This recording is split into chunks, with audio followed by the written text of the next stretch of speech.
Hello, my dear friends. How are you doing? Hope you are having an amazing day and not having to deal with drama. Ready for new stories I have for you today? Let's go to the first one. And don't forget to listen to the end of the story, guys, to hear my insights. Enjoy the stories. And don't forget to like and subscribe. And of course, don't forget to leave a comment. I have 2 biological children with my ex-wife, one of which is Sarah, 14. I also have 3 stepchildren. One of them is also a girl named Emerson, 16. They both have birthdays within a month of each other. Sarah is just starting her first year of high school and wanted to get a laptop to do schoolwork on at home. She also is into gaming, and she'll frequently tell me about her builds on Roblox. She wanted to get a pretty pricey gaming laptop, claiming it would be a good investment for school, but also for her hobbies. My ex-wife called me asking if I'd like to put forward $300 to buy her the laptop and make it a gift from me, her, and her grandparents. I agreed, since I know she's very passionate about her games, and it'd be good for her homework. I told her I needed to wait for my paycheck on the 12th, and that I would pay her back then. So she bought the laptop and gifted it to Sarah on the 9th. She was ecstatic, and I could tell she was really going to enjoy it. After the party, Emerson said, "Speaking of birthdays," then went on to tell me about how she wanted to go on a trip to New York with her and her friend. I told her 2.5 weeks is very short notice, considering we'd have to pay for me, her mother, her friend, and potentially even her siblings if my mother can't take care of them for that week. She began to tear up, and my girlfriend shot me a glare. We had a bit of a heated argument when we got home, and I surrendered and agreed to work it out. I told my ex the following night I could not give my portion of the gift because I needed to deal with my birthday. She exploded, saying she needed that money to make ends meet and for groceries, and that she would have to return the laptop and buy a cheaper one since she maxed her credit card to buy it beforehand. I told her it was irresponsible for her to do that, and it was part of why our relationship did not work out, financial irresponsibility, and I would pay her back in 1 to 2 months. She said it would be my fault that Sarah would be heartbroken. It was my weekend to see her, but she refused. She said she was sick with the flu but wouldn't prove it, and my daughter confirmed she was at school the following Monday. I just thought my ex-wife would understand my obligations in my current relationship, but she claims I'm the a-hole. Is this a case of my wife making an issue out of nothing? You're the a-hole. I told her I needed to wait for my paycheck on the 12th, and that I would pay her back then. So she bought the laptop and gifted it to Sarah on the 9th. This is absolutely not financial irresponsibility. You told her you would pay her back on the 12th, period. OP, you are a father who prefers to keep peace at home with your girlfriend and stepdaughter, rather than honor your part in your daughter's gift. I just thought my ex-wife would understand my obligations in my current relationship. What about your obligations with your daughter? Don't be surprised if she becomes distant. She knows where your priorities are, and they are not towards her. You're the a-hole. You already agreed to pay $300, so it's an a-hole move to retract. You knew your ex already bought it. Your behavior shows your stepdaughter's wish is more important than your biological daughter's is. Seems like your girlfriend and stepdaughter are pretty good at making you feel guilty. Apart from the laptop, a trip to New York is super expensive and usually not something planned in 2.5 weeks. Financial irresponsibility? Really? Who are you calling irresponsible when you make a commitment concerning your daughter and then renege? Shame on you, and shame on your girlfriend for pressuring you to spend more on her daughter than your own. 16-year-olds should be explained that this kind of gift needs to be saved for, and certainly requires more notice than 2 weeks. You're getting played, and your children are getting hurt by this stepfamily's manipulations. Why is her ex-husband not forking over his money for his own daughter? My, female 29, husband, male 28, and I have been married for 5 years, together for 7 in total. We have 2 daughters, Angelica, 5, and Sarah, 3 months. Our relationship has been wonderful. He's the love of my life, honestly, and I couldn't be happier. Although we have our differences, we get along fine, and he's overall an attentive partner. However, he has this friend, Marco, male 26. They met not too long ago, around 3 or 4 years, and I feel like he's a bad influence on my husband. I won't go much into detail here, but feel free to ask. My husband told me quite honestly that he didn't know if he wanted kids before our marriage.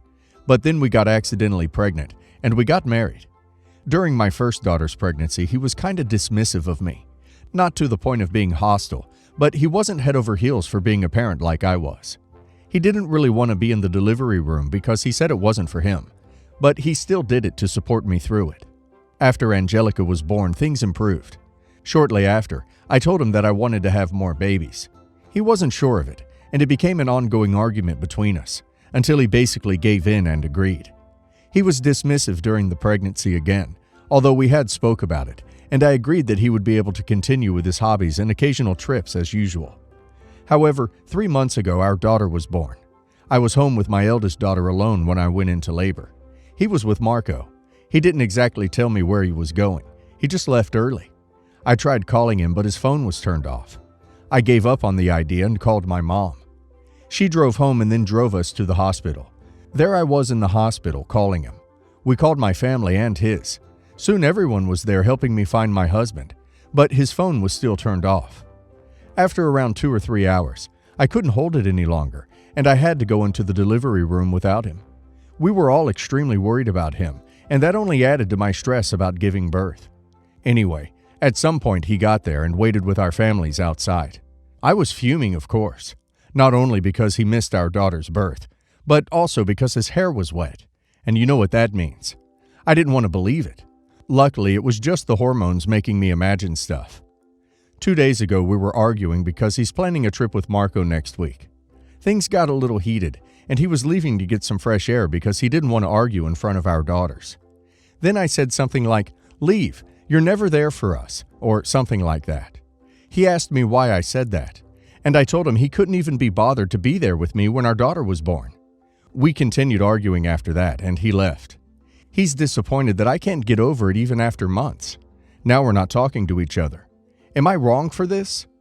Edit. It's not like he was completely against the idea of having more kids. We had different sides of when and how many kids we wanted. He agreed with me that it was okay to have another one now. He loves our daughters. Why is it that everyone who claims to be in a wonderful relationship with an amazing partner goes on to describe an unhealthy relationship full of red flags? Anyway, info. Did your husband leave with Marco knowing you would go into labor at any moment, or was it a somewhat early labor? Has he explained why his phone was off? Why do you think your hormones were making you imagine things? What has Marco done to make you think he is a bad influence? I was 38 weeks at the moment. He said he was helping Marco with something and they had their phones turned off for safety reasons. I was angry, and those post-birth hormones hit like crazy. I thought his hair was wet because he had been cheating and had a shower before coming to the hospital. Anyway, that was not it. Marco wants my husband's attention all the time, despite my husband having a family. I don't know why you had children with someone who doesn't want them, obviously. To have not just one, but two. While his behavior isn't acceptable, your choices weren't the best either. Everyone sucks here. Everyone sucks here, except those poor children.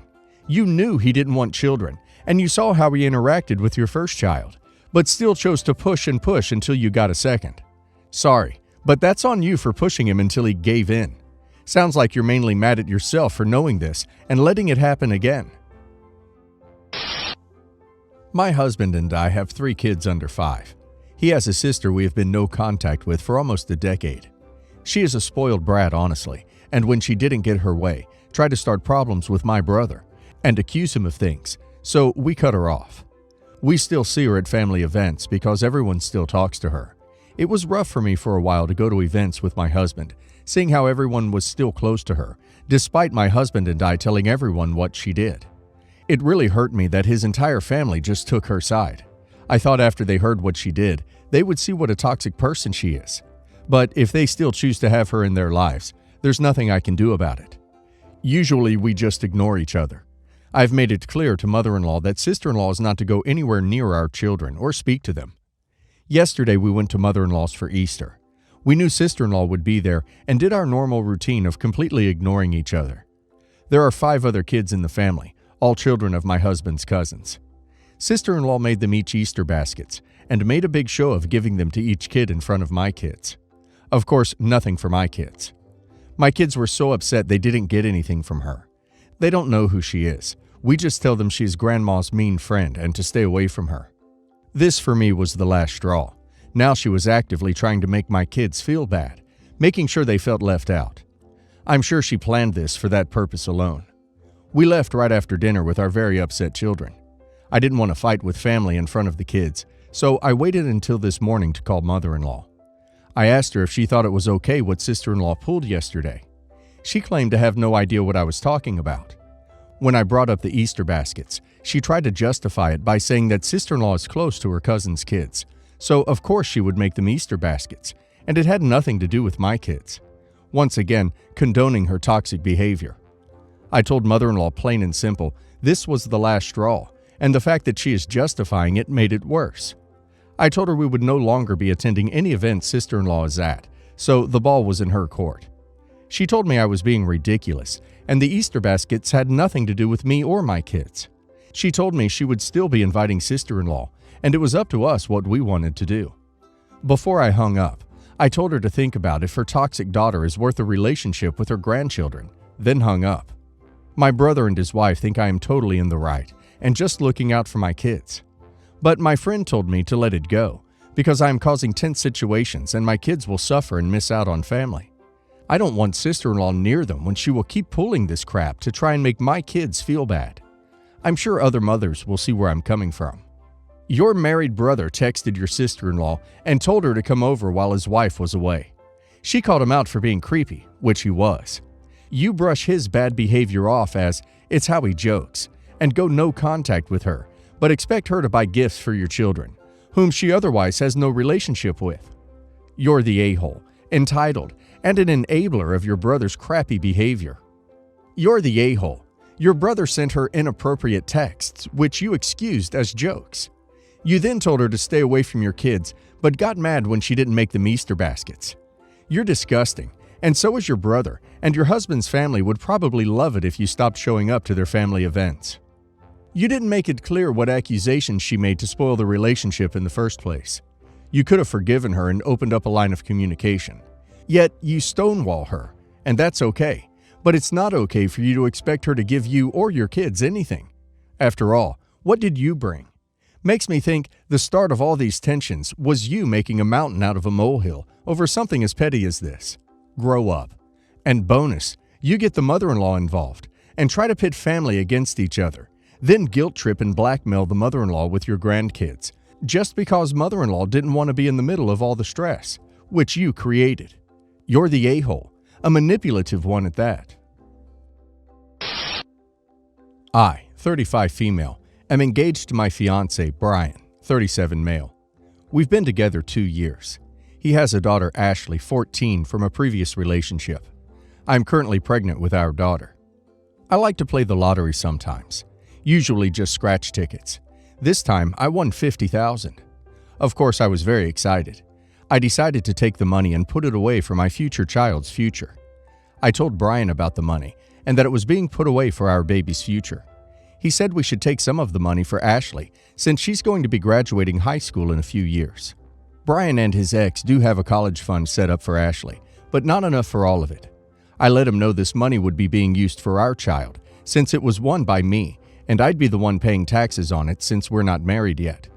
I let him know once the baby was born, it would go into a trust that no one had access to. Brian and Ashley think I'm being ridiculous since the unborn baby would have more money than her set aside already, and that it's unfair. I explained I understood how they felt, but I think I'm doing the right thing. Now my mother-in-law is also pressuring me because Ashley went to her house feeling upset, saying the baby is getting preferred treatment already. Am I the a-hole? Not the a-hole. I actually think you're doing something very smart and considerate for the future of your future child. You have in your hands an opportunity that not everyone receives in their entire life, and you are acting in a very mature way. You're not spending it on vanities or anything else you can think of. It's going to sound cruel, but realistically, she's not your daughter. She has her mother and father who have had the opportunity to prepare for several years for their college fund. It's not your responsibility. Your responsibility is to think about the future of your child. Just because he's not born yet doesn't mean you can't save that money for him. So your husband thinks your money, you want it and you aren't married yet. It's your money as far as I'm concerned. Should go to support his child. And when you decline, he throws a tantrum, tells his daughter the situation, and then tries to get his mother to guilt you. Not the a-hole OP. I'm going to jump on the don't marry this guy boat, but I will say a prenup is 1000% needed. Good luck. Not the a-hole. Who told your future stepdaughter about it? If your fiancé is going to involve her in things like that, it would be great to set those boundaries before you are married. Also, it sounds as though the boundary is definitely needed with future mother-in-law. She has no business in your business. We don't know your financial situation, and we don't know how much you'll be able to save in the future for your child. Setting this money aside for your child may be all the money you'll be able to contribute. It's wise thinking, and the other commenters are correct. Your fiancé and his ex have had years to build up a college fund. My cousin Amy is very rich and child-free, and she donated her eggs to her wife's brother Tom and brother-in-law Mike, both gay couples. I'm close friends and co-workers with my cousin's wife Rose.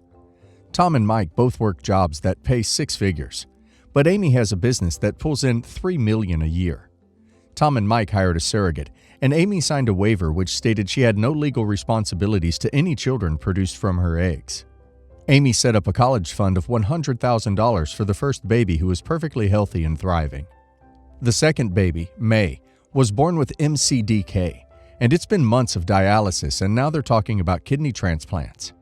Baby May had to be hospitalized again recently, and the doctor believes they should go to a hospital in a different state for specialized treatment. Yesterday, everyone gathered at Amy and Rose's house. Tom was saying that Amy should step up more by offering more financial assistance, that May will face a lifetime of medical issues, and she can clearly afford it. He is baby May's bio-father. Amy was very offended by this, saying she has been more than generous throughout this whole process, and she didn't have to provide the college fund for baby 1 or anything for May.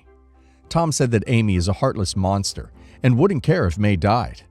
Amy was a little drunk and said, "Why should I foot the bill for the rest of my life when I never wanted kids anyway?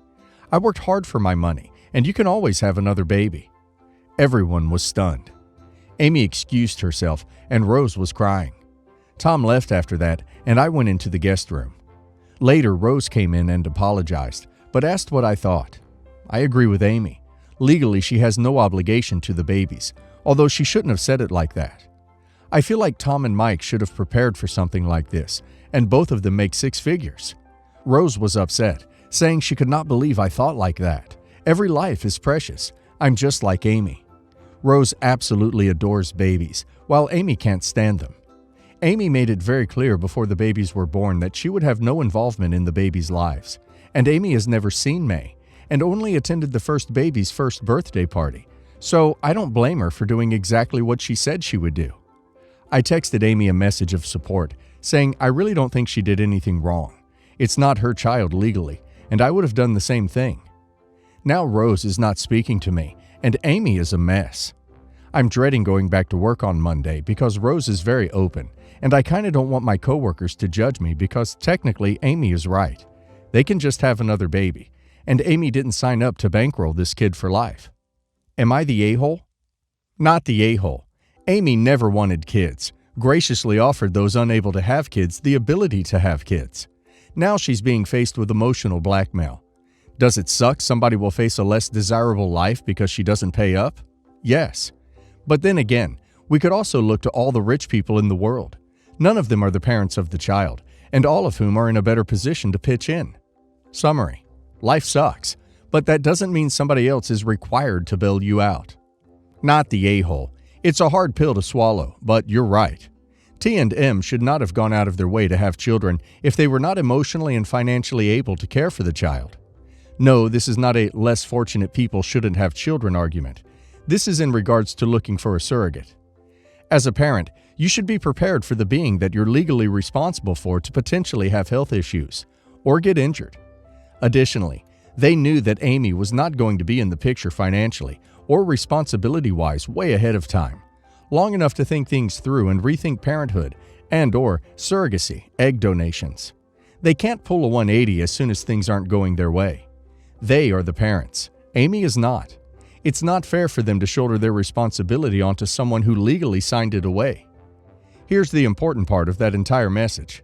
Those babies are not her responsibility in any capacity. She donated eggs, and everyone agreed that she has no paternal rights nor responsibilities. Not the a-hole.